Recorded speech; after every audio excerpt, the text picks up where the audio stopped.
So this is my presentation about the types of coaching and ways of teaching different skills within sport. So the first technique we have is demonstration, which involves the coach showing participants how to perform a movement correctly within the sport that they're teaching. And so the coach shows the participants the right technique within that sport. So, for example, how to correctly perform a smash in badminton or a layup in basketball. And Demonstration is often used when you're coaching beginners or younger people.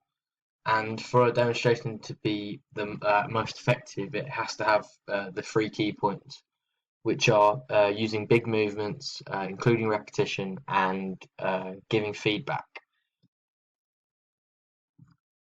So a demonstration, as we said, is more effective when you're working with younger people and beginners. And also, it's also good for if you're teaching cognitive learners, as it allows you to help them create a visual image in their head of how the technique is performed correctly, and so when they perform it themselves, they can master that technique when they do it. And then also, a demonstration is effective when you're coaching larger groups, as you can show the whole group at once what it is that you're demonstrating, rather than having to go around to every member of the group and show them individually. However, a demonstration is ineffective or can become tedious when you're working with more advanced athletes, because they're likely to already know the correct technique of that sport, and so they don't need to be shown a demonstration of how to perform it.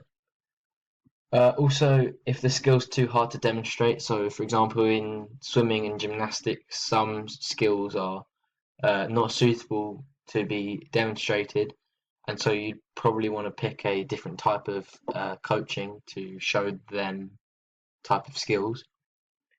And then also, a demonstration is ineffective if there is poor visibility or the demonstration is not of a high quality, because you're going to be teaching the people or the players an incorrect technique, and so their performance won't be as good. The next type of coaching is adaptation, and this involves the coach changing the session that they've planned to suit different abilities within the group of players or participants that they're coaching. So the adaptation can involve making the session more challenging if people are finding it too easy, or less challenging if players are finding it too hard. And this adaptation is effective when you're working with a group of mixed abilities, or working with people with disabilities, or even people with low confidence, as you can start them on an easy task and then build up their confidence and slowly progress them onto a more challenging task. And then there are three types of adaptation. These are grouping by task, mixed adaptation, and differentiation. So a bit like with demonstration, adaptation is more effective when you're working with younger people and beginners, and it allows progression, and also it avoids boredom, because once you've mastered the beginner like technique, then you can move up to a more challenging, and so you're always meeting new challenges rather than just doing the same thing throughout the whole session.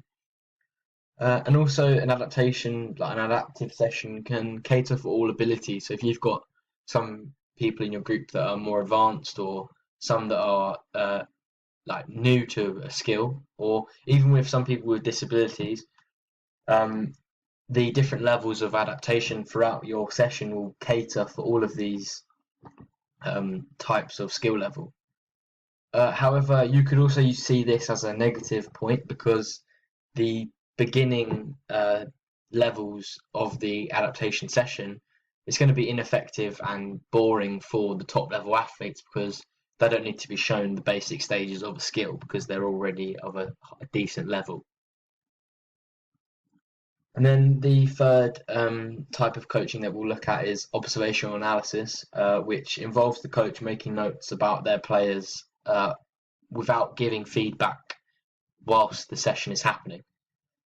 So the coach would watch the performance of a player or the whole team, and then analyse it as the game is happening. And to do this, the coach needs to have good experience within that sport, because if you're analysing table tennis but know nothing about table tennis, then you're not necessarily going to know what's good and what's bad, and what the player's doing well, what he's not doing so well. And then into some pros and cons of it. Observational analysis. So it's effective because it allows the coach to see the levels of contributions from all the players. So if you're using video analysis, you could watch back and see some players are doing more to the team and others, and this can help you with your selection of the team. And also, it's effective for your more elite athletes because you're giving them more statistical information about areas that were good and areas that were bad. So, for example, in football, you can tell them how many successful passes they had, how many shots on target, and then on the other hand, things like unsuccessful passes and unsuccessful dribbles. And then finally, also allows you to get information about the opposition that you're playing. So if you have already played a team throughout the season and that game was recorded, you could go back and watch that video and see the other teams, what they did well, what they didn't do so well, their weaknesses, and also their own stats. So how many successful passes they had, who were their key players. And this will allow you to prepare properly for that game that's coming up. But then, however, observational analysis could be off-putting for performers because if you're playing table tennis and there's someone watching you who is either your coach or someone you don't necessarily know, this could be off-putting for you, and your performance is going to decrease. And so the stats, the analysis that they're making, isn't going to be true and valid to your natural performance. Observational analysis also doesn't give you the reasons and tell you why you did well or you didn't do well. So it just gives you the stats. It says, oh, you've made 15 key passes, you've made 4 successful dribbles, but it doesn't tell you why. It doesn't say, well, there was no one else in that area. It doesn't say, it doesn't give you the reasons why you did well or you didn't do well. And then finally, it's difficult to analyse everything that happens throughout a game, especially if you're on your own. And in games like football and rugby, where there's a lot of players on the pitch, it's all quite fast paced. You're not necessarily going to be able to analyse every player or what everybody does throughout the whole game unless you use a video analysis or you have other members of staff or you're like people that can work with you, and you can pick players individually. You can analyse them one by one.